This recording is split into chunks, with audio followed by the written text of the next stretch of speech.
Hi, Mike DePung here, and I want to read a poem to you. It's one of the poems I've written. I took a break for a couple of weeks. I didn't get every day in the month of April for National Poetry Month like I wanted to, but that's okay because these poems again come from my soul. They come from my beliefs and my essence of heart, and of the fact that of shamanic type practice and nurturing the gifts that I have. Um, I've come to exhibit those in my writing. So I want to read this because, well, I think I'll read it first and then I'll make a few comments. It's not super long, but I hope that you will stick with me to the end.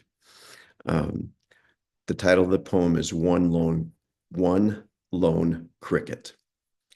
Poking their seedling heads through the crust of my page, crow, leaves, wind, hawk, and lonely cricket stories form visions and magic as the blanket of cumulus clouds shake their energy down in misty, pointless spheres.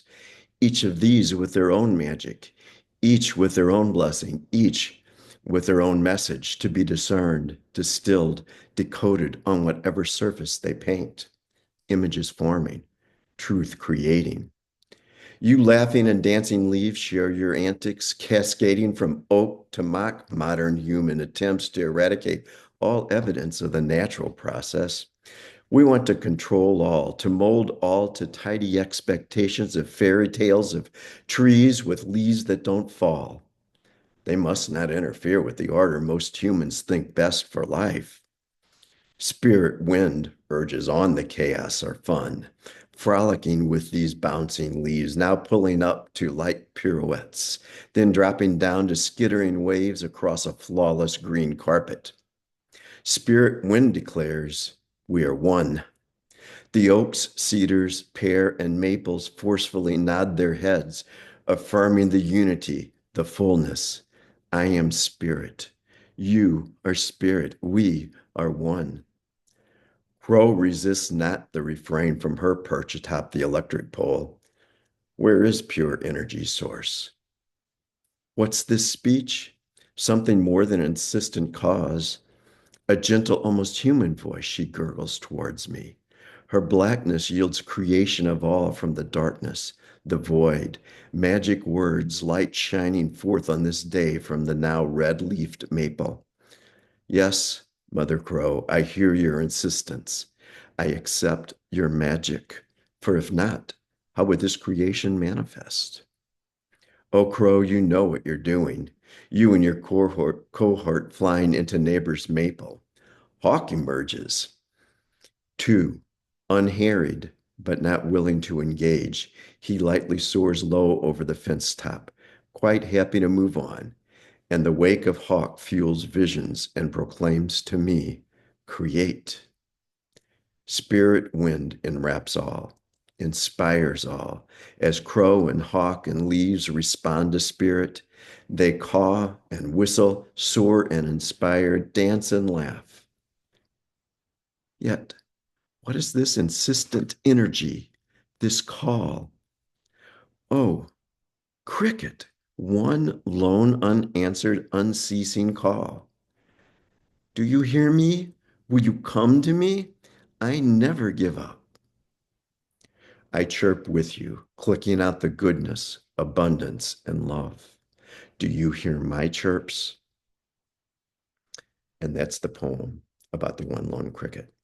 Now, what I hope becomes obvious from this is the connection that we have with nature.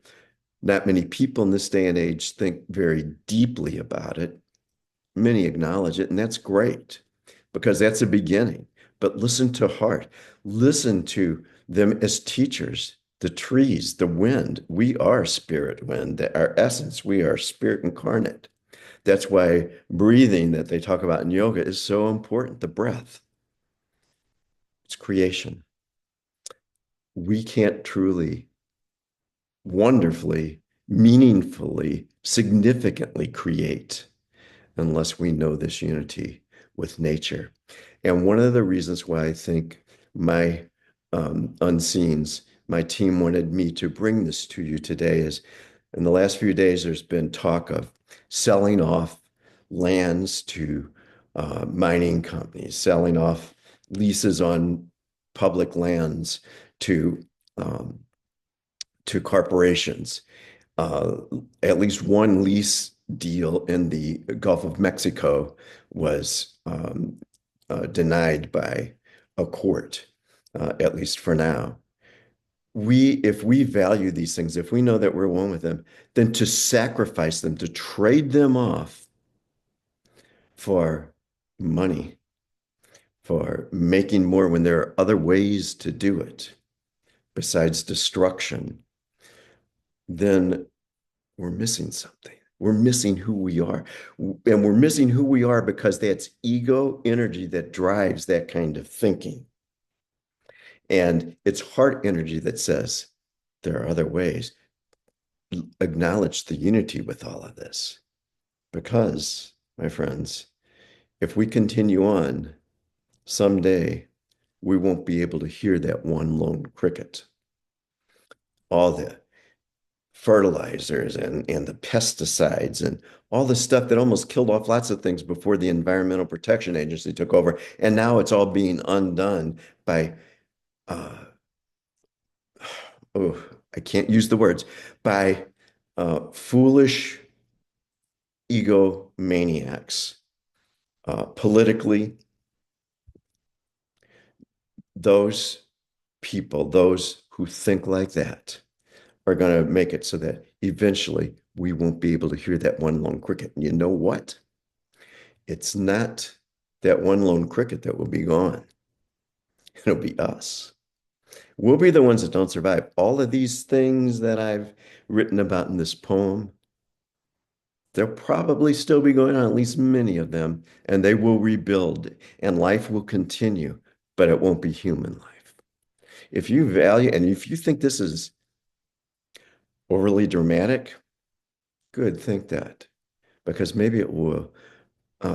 maybe it will just prod your heart enough to say, yes, we need to do something. Uh, Politics can't be driven by the bottom line of money, of wealth, of power, of control.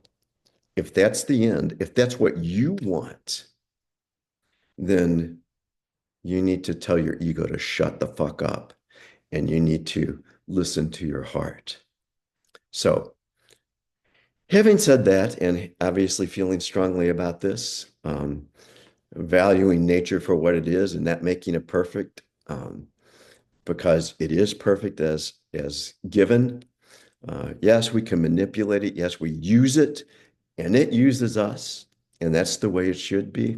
But we need to learn values, the values that nature teaches, the values that our heart in unity with nature teaches us if we will only sit and get quiet and breathe that spirit wind and listen to our own hearts. So I'm going to leave you with that. If you are seeking healing, this is a really excellent place to start. So until next time, love and peace.